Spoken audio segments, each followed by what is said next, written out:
धाकड़ खबर, बेखौफसुमा बेबाक अंदाज।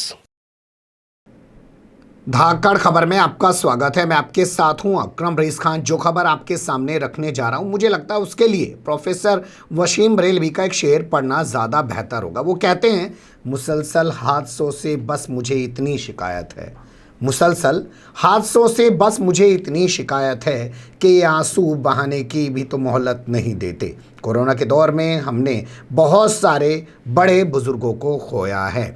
कई बड़े सारे नाम उसमें शुमार किए जा सकते हैं, लेकिन अब एक ऐसा नाम उसमें जुड़ गया है, मौलाना वली रहमानी साहब का, जिसकी पूर्ति करना मुझे लगता है आने वाले वक्त में आसपास या करीब मुमकिन नहीं हो पाएगा। उनके जाने से समाज को क्या नुकसान हुआ है, इस पर गौर करने की कोशिश करेंगे और इस पर गौर करने की कोशिश करेंगे कि उनकी जो शख्सियत थी उसको आखिर कैसे देखा और समझा जा सकता है। मेरी जानकारी के मुताबिक, जितनी मुझे जानकारी है उसके मुताबिक मैं आपसे यही कह सकता हूं कि वो मुस्लिम पर्सनल बोर्ड के जनरल सेक्रेटरी थे और हमारे तो शरिया के सर्वे सर्वा थे। हमारे तो शरिया क्या है, जो बिहार के अलावा दूसरे राज्यों में बसे हुए लोग हैं, झारखंड के अलावा उड़ीसा के अलावा दूसरे राज्यों में बसे लोग हैं, वो इसके बारे में कितना जानते हैं, कितना समझते हैं, और क्या हमारे शरिया की वजह से उनकी जो पोजीशन थी मुस्लिम पर्सनल बोर्ड में वो इसलिए थी। कई सारे सवाल हैं, उन्हीं के आसपास अपनी बातचीत को रखने की कोशिश करेंगे। हमारे साथ ब्लूमबर्ग न्यूज़ के एडिटर, या यूं कहें न्यूज़ नेक्स्ट नेटवर्क के भी एडिटर हैं वो, और जी इस्लाम जैसे कई बड़े बैनर में भी काम कर चुके हैं। नाम है शहाबुद्दीन याकूब साहब। उन्हीं से इस मसले पर बात करने जा रहे हैं जूम के ज़रिए। बहुत शुक्रिया सर, आपने वक्त दिया। आपका भी बहुत बहुत शुक्रिया। दुख की इस घड़ी में मैंने आपको जूम पे कनेक्ट किया है ताकि हमारे व्यूवर को मौलाना वली रहमानी साहब की शख्सियत के बारे में पता चल सके। खबर आ रही है कि उनका इंतकाल हो गया। पहला सवाल यही पैदा होता है कि क्या खबरें हैं, किस वजह से उनका इंतकाल हुआ है, वो इस दुनिया को छोड़ गए? देखिए, खबर तो यही है कि पिछले 1-2 हफ्ते से उनकी तबीयत नासाज चल रही थी, लेकिन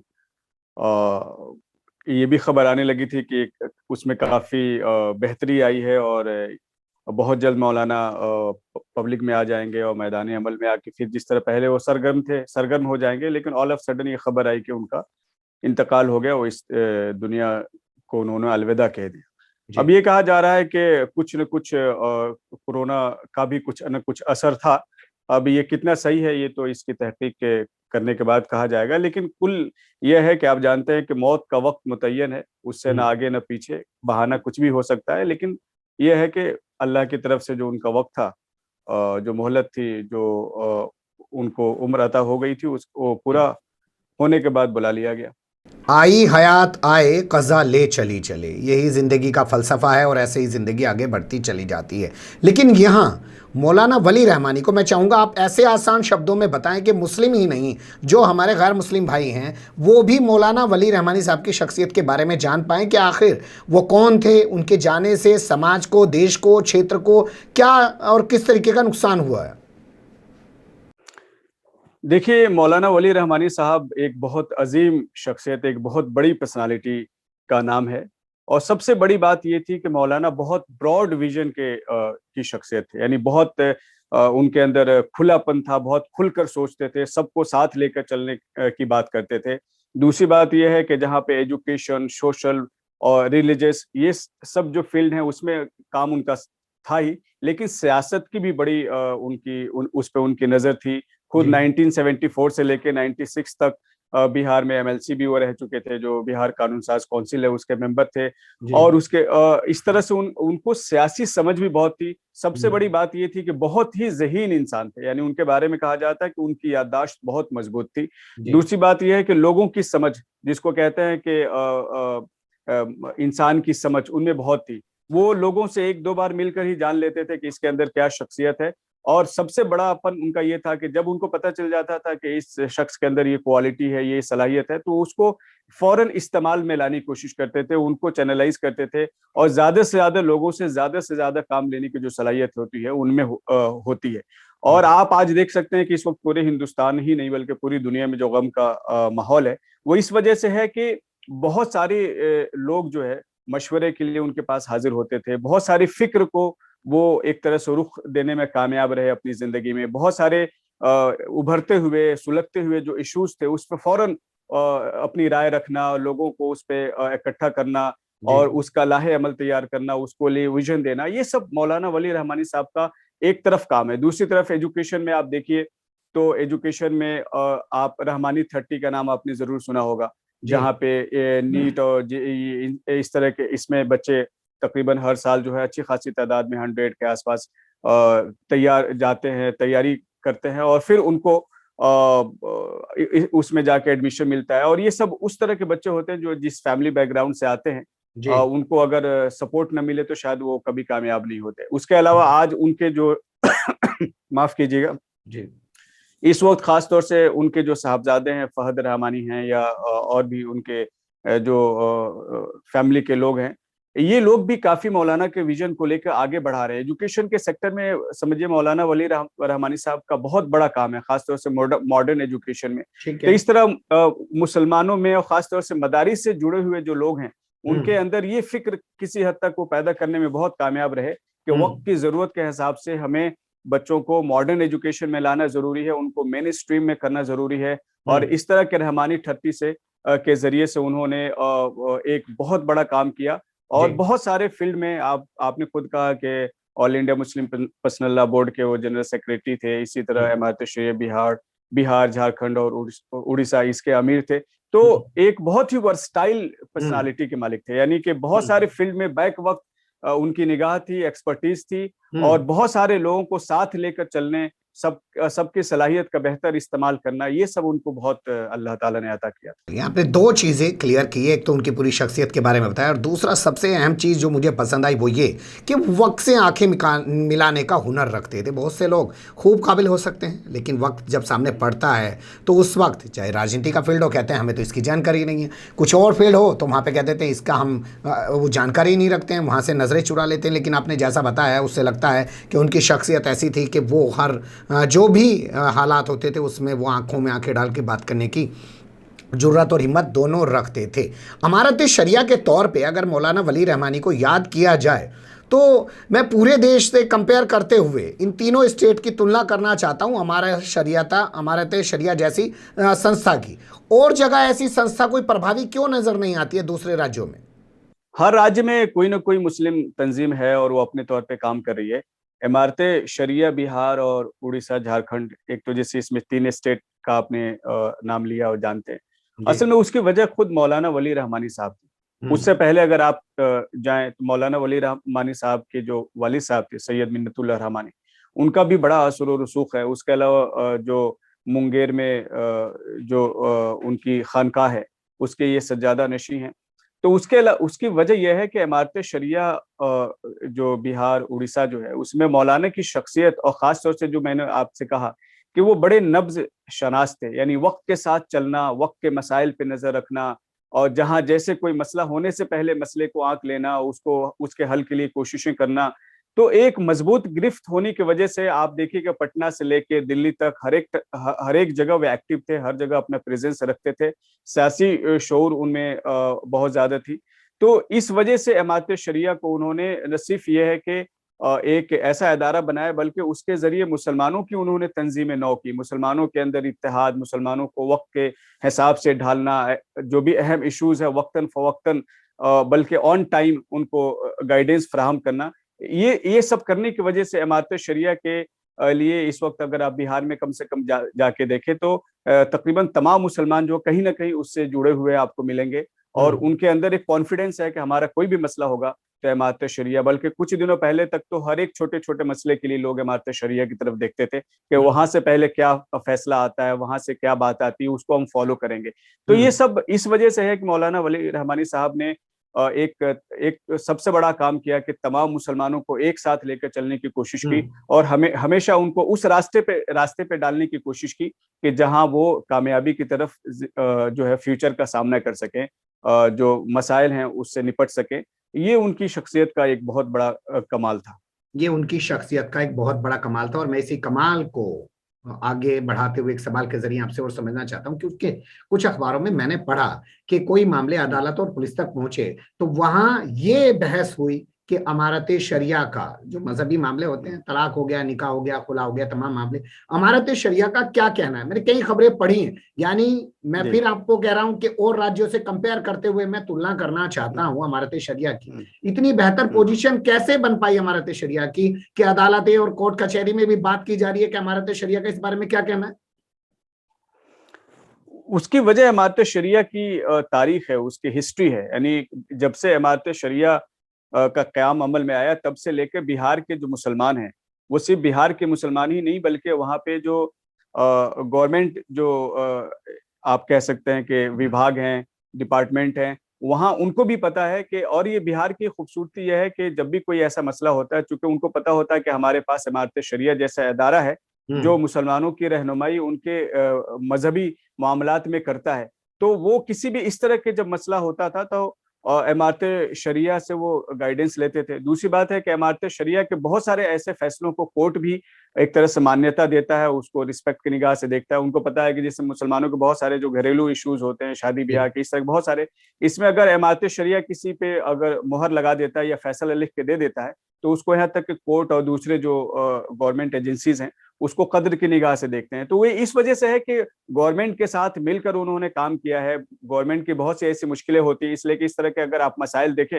हर एक छोटा छोटा मसला अगर अदालतों में जाने लगे तो अदालतों की जिम्मेदारी बढ़ जाती है, उनका बोझ बढ़ जाता है। तो इमारत शरिया का एक बहुत बड़ा काम है कि छोटे छोटे जो मसले होते हैं जिसमें लोग उलझ जाते हैं, वो अपने यहाँ बुलाकर और उनको दोनों तरफ से उनमें सुलह सफाई कराना, उनको मसाइल की पहले समझ उनको देना कि भाई ये मसला ऐसा नहीं ऐसा है। तो इस तरह इमारत शरिया का एक बड़ा काम ऐसा था कि जिससे खुद अदालतों का जो बोझ था वो कम हो रहा था। बहुत सारे ऐसे मसाइल जो छोटे छोटे जी, खुद घर में तो जिसको कह सकते हैं हल हो सकते हैं। अदालतों जी। का खुद बोझ कम हो रहा था, इसलिए अदालतें हमारे शरिया के फैसलों को बिहार के अंदर अहमियत देती है। मैं फिर वही कहूंगा कि और जी। स्टेट में भी तमाम ऐसी संस्थाएं मजबूती से काम करती तो काश अदालतें वहां पे भी फैसला सुनाने से पहले उनके द्वारा दिए गए आदेशों को या नजीरों को जो है एग्जाम्पल के तौर पे इस्तेमाल कर सकती थी। अब छोड़ते हैं हमारे शरिया को और आते हैं मुस्लिम पर्सनल बोर्ड की तरफ। मुझे लगता है मुस्लिम पर्सनल बोर्ड आज यूट्यूब पे भी नजर आता है, सोशल मीडिया पे भी नजर आता है, थोड़ा हाईटेक भी नजर आता है, और इसके अलावा उसका विस्तार भी हुआ है। पहले जहां वो सीमित था सिर्फ एक सेंट्रल ऑफिस तक जो दिल्ली में है, अब खबरें यहां तक हैं कि मुस्लिम पर्सनल बोर्ड भी अपनी तहसील पे भी इकाई बना रहा है, छोटी छोटी करके। तो ये तमाम कोशिशें जो हैं, अगर इसका क्रेडिट किसी को जाता है, क्या वो मौलाना वली रहमानी को जाता है? हाँ, आप कह सकते हैं बड़ी हद तक इसमें, इसलिए कि मौलाना बहुत ही एक्टिव थे, बहुत जैसा मैंने आपसे कहा कि उनका ज्यादातर वक्त जो है कहीं ना कहीं किसी न किसी इस तरह की सरगर्मी में, काम में, किसी विजन को डॉक्यूमेंट करने में लगता था। और आपने देखा कि खास तौर से जब तलाक का इशू चला, मामला कोर्ट तक चला, फिर उस पर कानून बना, तो उसके बाद वली रहमानी साहब ने जिस तरीके से वो सामने आए और उन्होंने खास तौर से खवातीन, इसलिए कि तलाक का मामला खवातीन से था और ये कहा जाता था भाई खवातीन तो ये चाहे गवर्नमेंट का जो प्रपोज्ड उस वक्त जो बिल था वो उसके सपोर्ट में है, तो उन्होंने करोड़ों खवातीन को वो सड़कों पे लेकर आ गए और उन्होंने कहा कि भाई जो हमारी खवातीन है वो इसके खिलाफ है जो आप करना चाहते हैं। उसके बाद फिर उसके बाद ही आप देखिए कि मुस्लिम पर्सनल लॉ बोर्ड में खवातीन का अलग विंग बना। दूसरी बात है बड़ी तादाद में आप कह सकते हैं कि खवातीन जो है वो मुस्लिम पर्सनल लॉ से बोर्ड से जुड़ी, उनका अलग विंग बना, एक तरह से कॉल सेंटर एक तरह से बना जहां कोई भी किसी भी वक्त फोन करके अपने मसले को डिस्कस कर सकता है, उसका हल ले सकता है। इसी तरीके से उसको हाईटेक किया गया जो जैसा आपने कहा। फिर उसको ये कहा गया कि चूंकि लोग हमारे मसाइल से वाकिफ नहीं है, इसलिए उनको मसाइल से वाकिफ कराना, उनको दीन की सही समझ पैदा करने के लिए इसको एक्सपेंड किया गया। बल्कि ये है कि मौलाना अभी जो है इस्लाह मुआशरा के नाम से उन्होंने एक बड़ी तहरीक शुरू की थी, जो अभी उस पर काम शुरू हुआ था। इसी तरह जो आयशा का जो बीच में केस आया था जिसने जहेज की लानत की वजह से खुदकुशी कर ली थी, उसके बाद मौलाना बड़े रंजीदा थे और उन्होंने इसके बाद एक बहुत बड़े मुहिम की शुरुआत करने वाले थे कि जिससे हिंदुस्तानी मुसलमानों में जो जहेज की जो रवायत है ये बिल्कुल खत्म हो जाए। तो आप ये कह सकते हैं कि इस उम्र में भी 77 शायद 78 के आसपास उनकी इस वक्त उम्र हो रही थी, इसमें भी वो इस कदर एक्टिव थे। उसके अलावा आप उनके शख्सियत के बारे में आपको बताऊं कि मौलाना के बारे में कहा जाता है कि वो बहुत ही बेबाक थे, यानी किसी भी मसले में होता है लावा लपेट करके जो कहते हैं कि इधर भी उधर भी नहीं, बिल्कुल साफ गोई से काम लेते थे। सामने वाले सामने वाला क्या महसूस करेगा इससे कतई नजर वो अपनी बात खुल कर रखते थे, उनको बात अच्छी लगे बुरी लगे, साफ गो थे, बेबाक थे।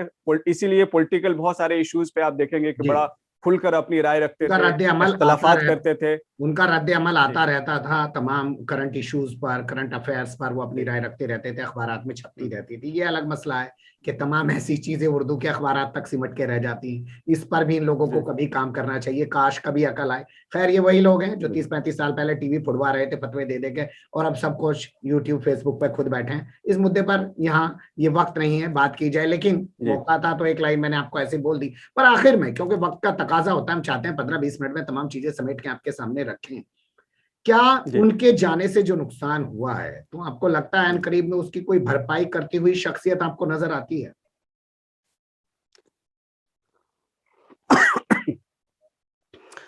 नहीं, इस वक्त तो बहुत मुश्किल है। उसकी वजह यह है कि वैसे भी जो मौलाना की शख्सियत थी, अगर आप इस वक्त देखें तो उसका नेमल बदल तो नजर नहीं आ रहा है। फ्यूचर में कोई ऐसी शख्सियत हमें इमर्ज हो, एक अलग बात है। और उसकी वजह यह है कि एक तो मौलाना का जो एजुकेशन के मैदान में, जैसे रहमानी 30, फिर स्कूलों के साथ जो काम है, बहुत सारे इस तरह, और बहुत कुछ वो प्लान भी कर रहे थे। ये दूसरी बात है, सियासी जो भी पार्टीज हैं उनके साथ उनकी एक वाबस्तगी, सियासी इश्यूज को समझना, उससे पार्टीज के साथ डील करना, फिर मुसलमानों को तमाम मसाइल में उनके रहनुमाई करना। तो बहुत सारे फ्रंट पे एक साथ काम करने की उनमें सलाहियत थी। और दूसरी बात यह है कि लोगों को समझना, इसलिए कि बहुत सारे ऐसे लोग होते हैं कि जिनमें खुद बहुत सलाहियत होती है, लेकिन दूसरों की सलाहियत को बेहतर तौर से इस्तेमाल करने की सलाहियत नहीं होती, लोगों से काम लेने की सलाहियत नहीं होती। लोग उनके पास मशवरे के लिए जाते हैं, वो मशवरा नहीं दे पाते, लोग कुछ डिस्कस करते हैं, उसमें वो कुछ डिसीजन नहीं ले पाते। मौलाना के अंदर ये सारी सलाहियतें मौजूद थी। तो इसलिए ये कहना कि कोई नेमल बदल नजर आ रहा है, ऐसा तो अभी नहीं नजर आ रहा है। बहुत बड़ा नुकसान है मुसलमानों का, और इसलिए कि ये उम्मीद की जा रही थी कि मौलाना जिस रफ्तार से चल रहे थे, और इन दिनों खास तौर से मुसलमानों को के सामने जो बहुत सारे ऐसे मसाइल पैदा हो गए थे, उसको लेकर वो बहुत फिक्रमंद थे, और कुछ ऐसा कुछ करने की कोशिश कर रहे थे कि जिससे मुसलमानों में कॉन्फिडेंस पैदा हो और मुसलमान अपने फ्यूचर के जो चैलेंजेस हैं उसको बेहतर से तौर से निपटने के काबिल हो सके। तो ये बड़ा नुकसान है। क्या आपको लगता है कि जिस फिक्र के साथ वो आगे बढ़ रहे थे, जो उनका सफर रुक गया है, उसको आगे बढ़ाने का सिलसिला जारी रखा जाएगा, या जो वो कर रहे थे वो उन्हीं तक सिमट के रह जाएगा, या उनकी विरासत को, जैसे और लोगों की भी विरासत नहीं संभाल पाए, आप जामा मस्जिद की सीढ़ियों पे जाके देखिए, मौलाना आजाद के मजार पे चरसिए पड़े और कुत्ते वहां पे घूम रहे हैं। ये हालात है, ढका छुपा किसी से है नहीं। लगता है आपको कोई संभालने के लिए खड़ा हो पाएगा, या कोशिश की जा रही है? नहीं, मैं समझता हूँ कि इस वक्त बहुत लोग ऐसे हैं जो मौलाना की विरासत को न सिर्फ संभाल रहे हैं बल्कि बेहतर तौर से संभाल सकते हैं, ये इस बात का यकीन है। उसके अलावा उम्मत में भी बहुत से अफराद ऐसे हैं कि जो मौलाना जिस मिशन में लगे हुए थे उसको कामयाबी के साथ इंशाअल्लाह मंजिल तक लेकर जाएंगे। और खुद अगर मौलाना की अपनी जो इंस्टीट्यूशन और एजुकेशन में जो काम था, उसमें मौलाना की एक बड़ा काम यह है कि खुद उन्होंने अपने बच्चों को उसमें काफी हद तक एक तरह से आप कह सकते हैं कि कामयाब कर दिया था, और उनके ऊपर जिम्मेदारी देकर, और वो जिस तरह, इसलिए कि मैं जो फहद रहमानी है, मैं अच्छे से उनको जानता हूं, उनके और भी जो फैमिली मेंबर्स हैं, ये लोग बहुत अच्छा काम कर रहे हैं।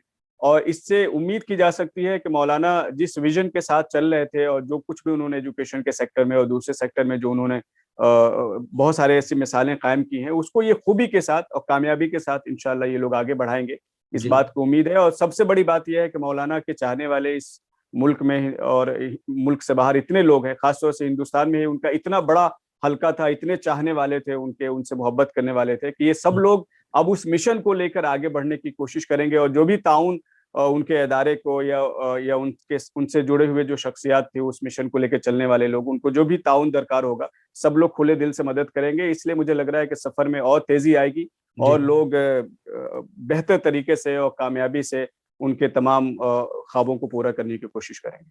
चलिए, बहुत शुक्रिया, आपने बहुत कम शब्दों में बहुत सारी चीजें कही। मैंने शुरुआत की थी प्रोफेसर वसीम बरेलवी के शेर के साथ, और आखिर भी उन्हीं के एक शेर के साथ करना चाहता हूं। वो कहते हैं कि मैं बुझ गया तो हमेशा को बुझ ही जाऊंगा, मैं बुझ गया तो हमेशा को बुझ ही जाऊंगा, कोई चराग नहीं हूं जो फिर जला लेगा। हमारी जिम्मेदारी बनती है कि आज जो वो चिराग है जो वो रोशन करके गए हैं, हम उसकी रोशनी जगह जगह दूर तक फैलाएं और एक चिराग से चिराग जलाते हुए पूरी दुनिया और समाज को, क्षेत्र को, देश को रोशन करने का काम करें। और जिन हालात में आज मुस्लिम कम्युनिटी है उससे निकाल कर उन्हें के बेहतर राह पर ले जाने की कोशिश करें। सब अपनी जिम्मेदारी निभाएं। कुछ चीजें थी, मुझे लगा समेट के आपके सामने रखी जाए। बने रहेगा धाकड़ खबर के साथ, फिर ऐसे ही किसी सुलगते हुए या उलझते मुद्दे लेकर हम आपके सामने होंगे हाजिर। फिलहाल अभी हमें दें इजाजत।